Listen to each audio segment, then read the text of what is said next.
Some decisions are major decisions. And also there are a lot of small decisions that we don't make, that they tax our minds, they drain our energy, they create a lot of anxiety and nervousness and mental torment because we don't take care of it. We decide not to decide, which is a decision. Deciding to decide, to act, is a major, major challenge for all of us at different points in different areas of our lives. And there are things that happen to us along the way, experiences that we have that prevent us from working through the mental block of acting, of doing those things that we know we ought to do.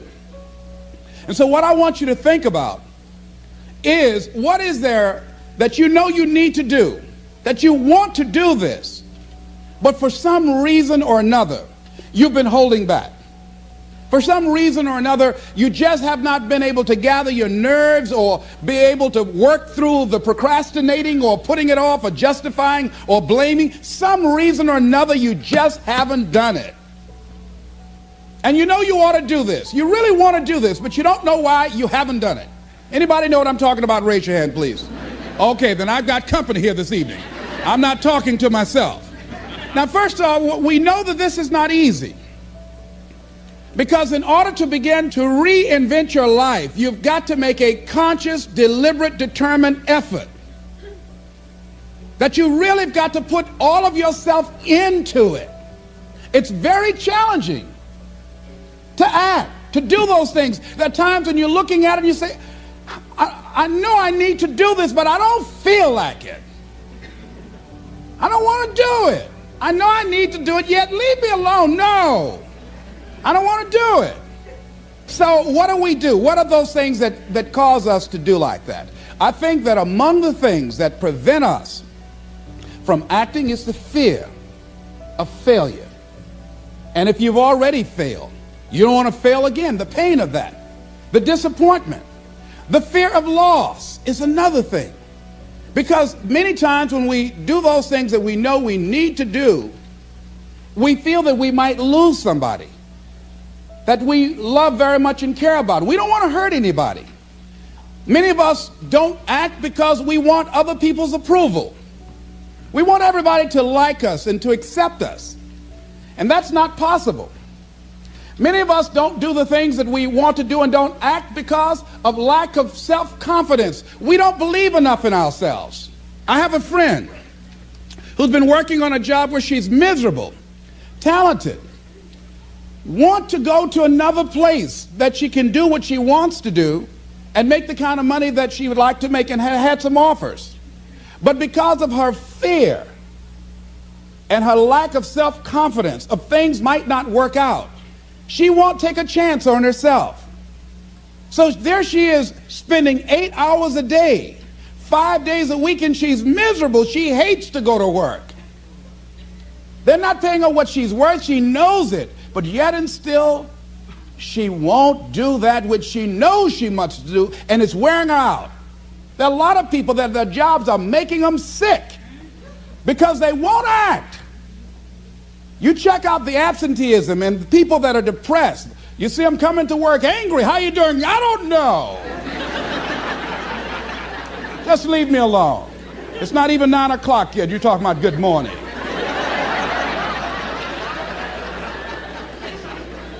There are days you go to work, you want to just keep driving past the job. You don't want to stop because it's not in sync with who you are. But you haven't acted. Have another friend. This guy's brilliant. He's a business consultant.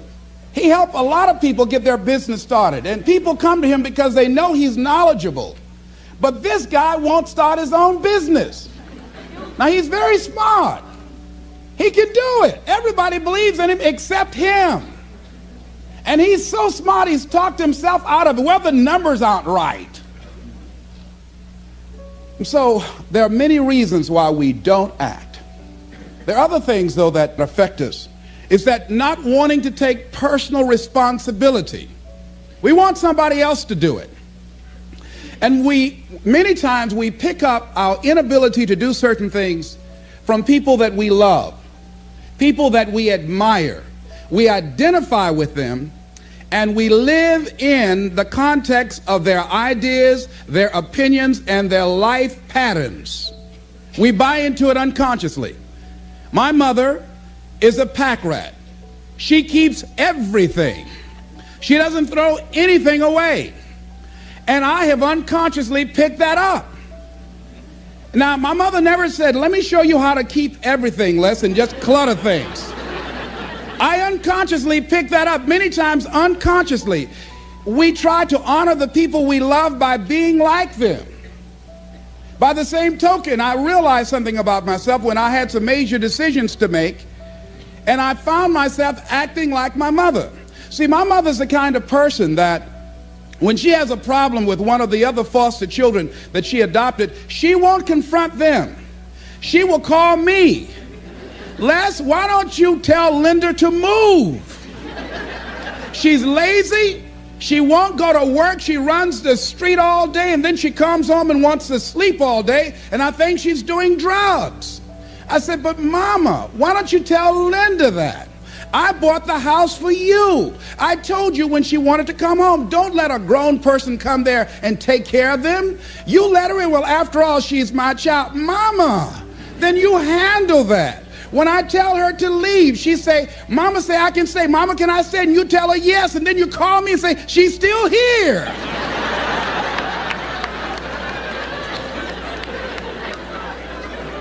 Why worry me with this? So Mama hasn't developed the courage to act on that. Some people won't act until there's a crisis situation. When Linda started stealing from Mama and took her Social Security check to get some drugs, Mama got some courage to say, get out of here and don't ever come back. But she wouldn't do it until then. And see, we don't have to wait until a crisis situation. I have a friend that has been having a challenge with losing weight. Both of us have been dealing with that challenge. And for the past 40 years, he's always seemed like weighed over 235 pounds. And so he said, man, I just can't lose weight. I'm big boned it. I said, Bud, I've never seen any fat skeletons.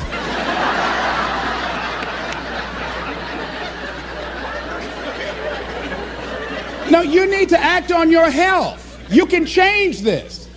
You don't have to go to your grave fat. We're all digging early graves without teeth. We don't have to do this. They need to have a support group around M&M peanuts.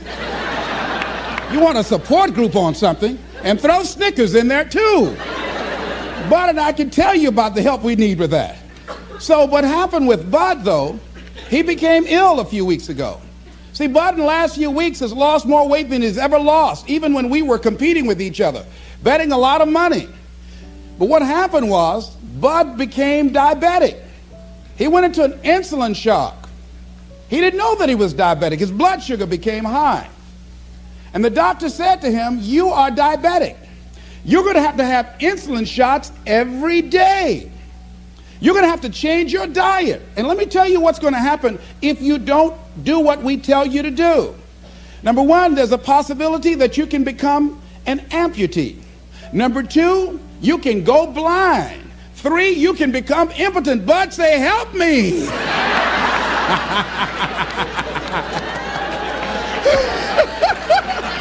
Like those guys with Paul, when Paul broke out of jail, those guys say, tell me what I must do to be saved. Bud wanted to be saved. I said, Bud, you want one of my peanut butter and jelly sandwiches? No. I said, Bud, I can't believe you're eating vegetables, man. You're exercising. He said, that's right, and jogging in place too. Now, he had the ability to do it before, but there's some people, it takes that kind of crisis to bring them into reality in order for them to act in their own best interest. Some people have to hit rock bottom in order to rise. I don't know why. You want to begin to look out on your life and what you want for you.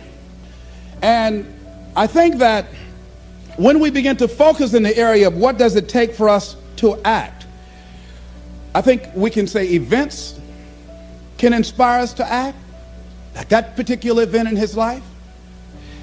circumstances. A friend of mine, he wanted to do something and he just did not have the motivation and the drive and the confidence within himself. But his circumstances changed overnight through an acquisition of the company that he worked for. He lost his job through the inspiration of desperation. He had to act. See, life also are things that can inspire us to act. See, if we don't have the courage, and that's what it takes, courage. It takes guts to do that which you know you need to do. If you don't have the courage to act, life many times will move on you and make you act. Life will whoop your butt so bad. You will be so miserable, you will catch so much hell, you say, yes, I will do it. What do you want me to do? Take me. Friend of mine said, I can't stop smoking. I can't stop smoking. Doctor said, Sam Axelrod, you have emphysema. Sam never picked up another cigarette and said, look at those stupid people smoking. Sam, you did it for 35 years. How can you talk about people? Well, I was different. I'm trying to help them. They don't have to do the same thing I did. But be compassionate, Sam. Isn't it interesting how quickly we forget? So I'm saying that look at something in your life. It might be just writing a letter to somebody to say thank you. It might be just to apologize to somebody. I had a confrontation in the Penobscot building with the security guard there. He responded to me what I perceived as a negative way, and he and I engaged in an argument. I did not like the way I handled that. I avoided going through the front door for a long time because I didn't want to face him. Finally, I decided to act, and I went up to him and said, I want to apologize to you for the way in which I handled this argument we had the other day. I was wrong. I hope you accept my apology. He said, I do. And I said, thank you very much. I felt relieved. Now, when you decide to act, it's not always going to be like that. A friend of mine did some work for me. It was below par, to say the least. I knew that this guy was capable of doing better work. I knew that he also had a fragile ego. So I was trying to think of what is the most sensitive way in which I can share this information with him. Because I wanted him to do my work over. I was going to pay him for what he did. But I needed my work done right. But I was afraid that I would hurt his feelings. I was very, very meticulous in how I approached him. And I said, let me share this with you. You know I care about you. And that you're a very talented and gifted person. And you and I both know that what you have given me is not a true reflection of your talents and abilities. And I'm saying, let's go back in the studio and do this again. And he said to me, I'm going to forget you ever said that.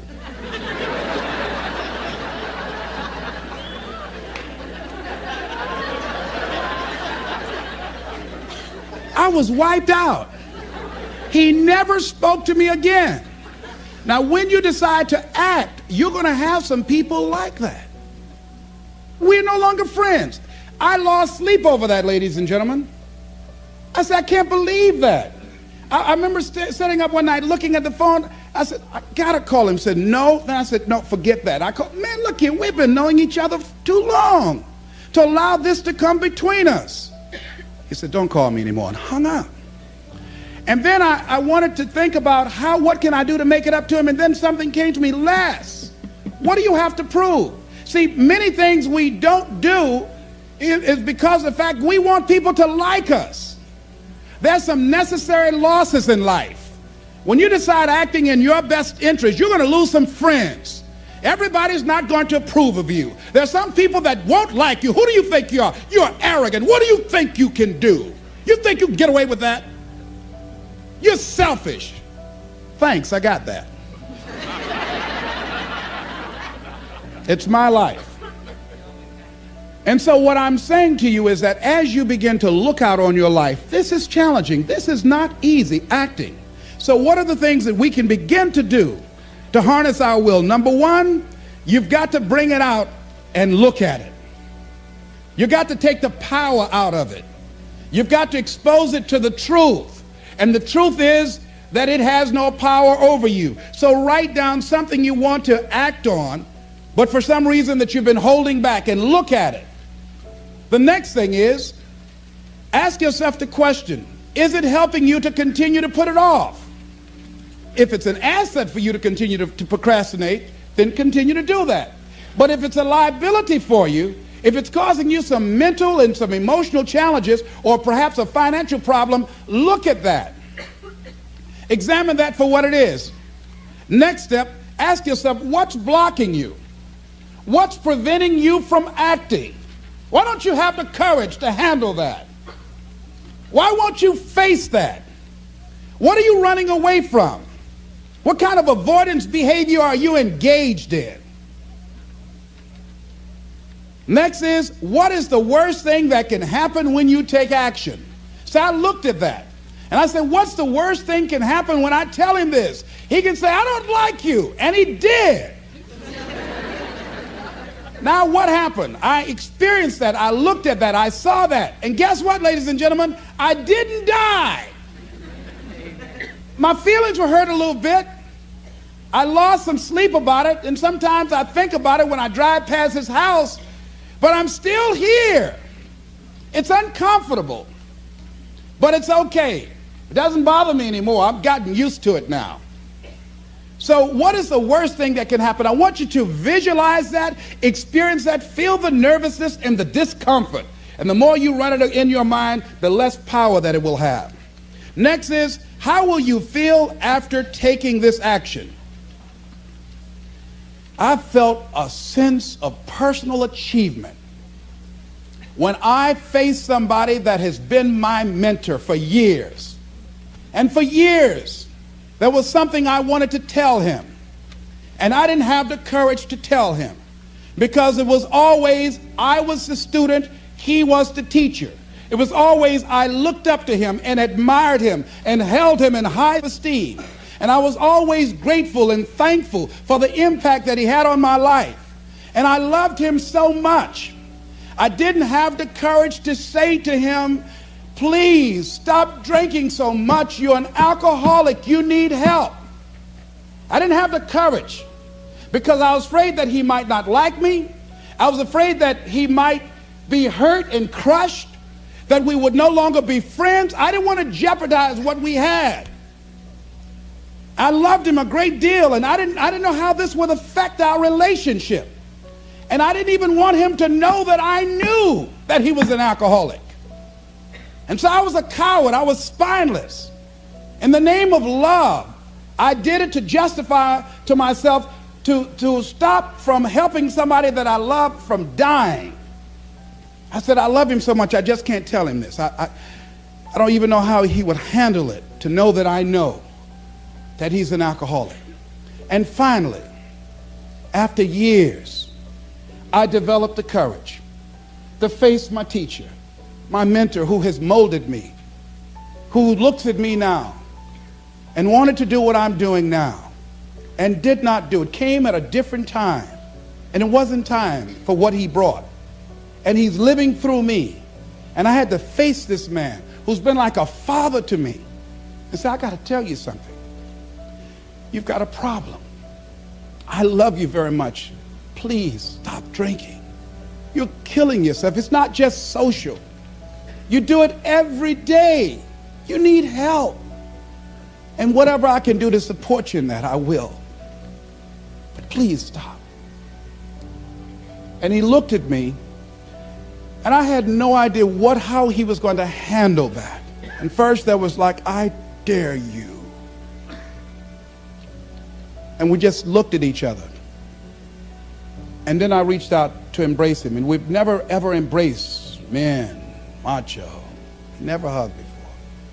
I hugged him, and he just stood there with his arms straight. He couldn't raise his arms to hug me back. And he was shocked. And after he got over the initial shock, when he could bring himself to speak, to maintain his composure, because he could never afford to let me, his student, see him vulnerable or admit that I was right. He said, I'll be seeing you. And I said, yes, sir. I said, tell your wife I'll be by the house to see you all before I leave. And when he walked away, at first I was very depressed. about it. And I said, well, maybe it wasn't my place to do this. And you know, when you act, you're going to have some second thoughts. And then I said, no. I did what I felt. I did it because I feel very strongly about this.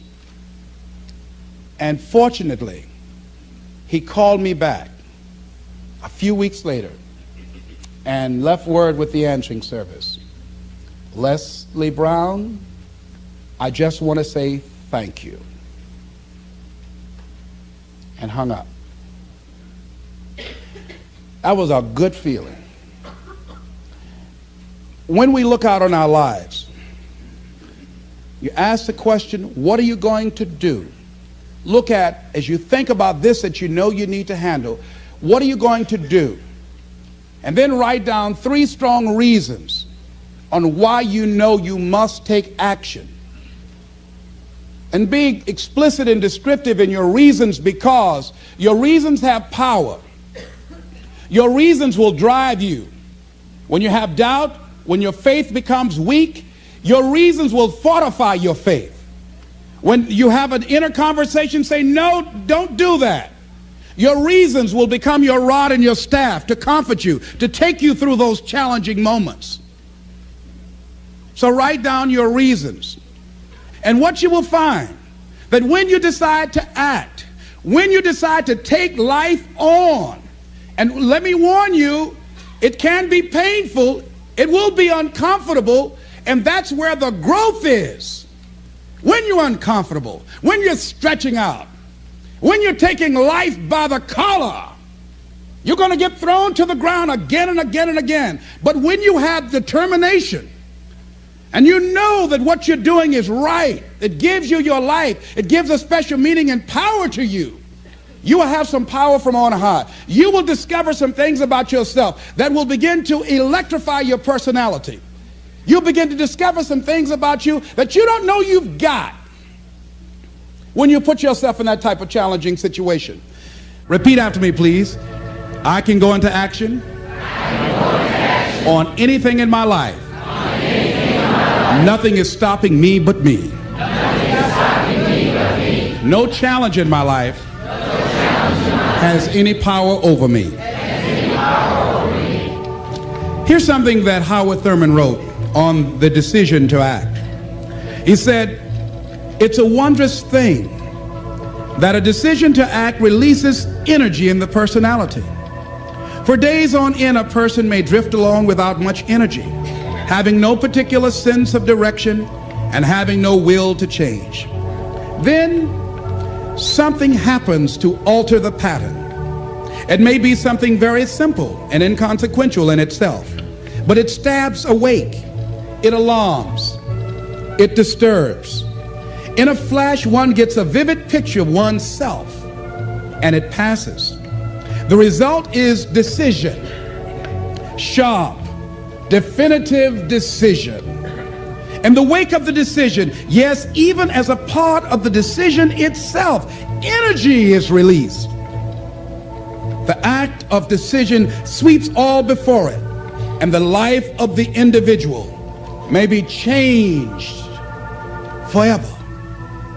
When you decide to make decisions, to act, you begin to access power within you that will increase your self-esteem, that will increase and enhance your personal power, that puts you in charge of life. And life has a whole new meaning for you. There's a sense of personal freedom. Doesn't mean you're not going to have any struggles. Doesn't mean that you're not going to have any challenges. Doesn't mean that you're not going to suffer any defeats. No, doesn't mean that.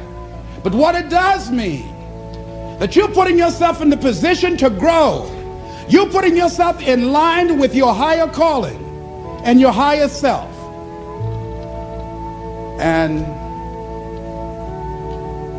that's what life is about.